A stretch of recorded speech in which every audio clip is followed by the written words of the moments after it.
యేసుక్రీస్తు నామములో మిమ్మల్ని అందరినీ ఆహ్వానిస్తూ ఉన్నాం.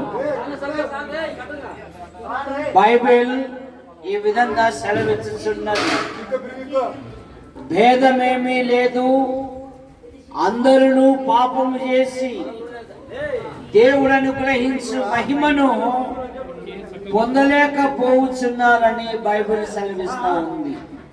అనగా కులభేదము, మతభేదము, వయసు భేదము, వర్ణ భేదము, భేదమేమీ లేదు, అందరూ పాపము చేసి దేవుడు అనుగ్రహించు మహిమను పొందలేకపోతున్నారు.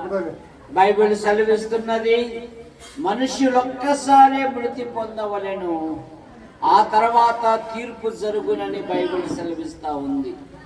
మానవుడు దేహంతో జరిగించిన క్రియలు అవి మంచివైనా సరే చెడ్డవైనా సరే మనలో ప్రతి వాడును తన్ను గురించి దేవునికి లెక్క అప్పగించాలని బైబిల్ సెలవిస్తూ ఉంది. అందుకని మానవుడు తన అపరాధముల నుండి, తన దోషముల నుండి, తన పాపముల నుండి బయటపడుటకై అనాది నుండి అనేకమైన ప్రయత్నములు చేయించున్నారు. మానవ ప్రయత్నములు దేవుని దృష్టిలో కొనికి పేలికలు గనక దేవుడే లోకమును ప్రేమించి యేసుక్రీస్తు నామములో భూలోకానికి వచ్చాడు.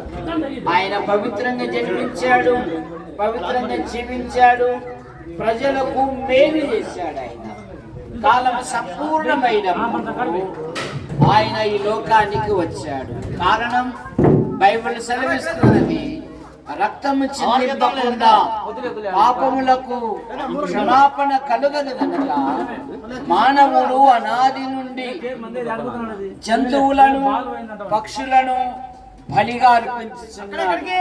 జంతువుల యొక్క రక్తము, పక్షుల యొక్క రక్తము పాపములను తీసివేయుట అసాధ్యము గనుక లోక పాపం మోసుకుని పోవు దేవుని గొర్రెపిల్లగా సర్వ ప్రజల పాప నివారణ కొరకై ఆయన శిలువలో బలియాగమయ్యాడు.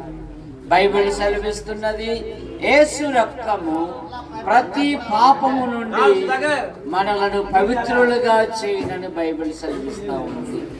ప్రభు అయిన యేసుక్రీస్తు వారు అన్నారు, నా మాట విని నన్ను పంపిన వాని యందు విశ్వాసముంచు ప్రతివాడు నిత్య జీవము గలవాడు, వాడు మరణములో నుండి తీర్పులోనికి దాటి ఉన్నాడని బైబిల్ సెలవిస్తుంది.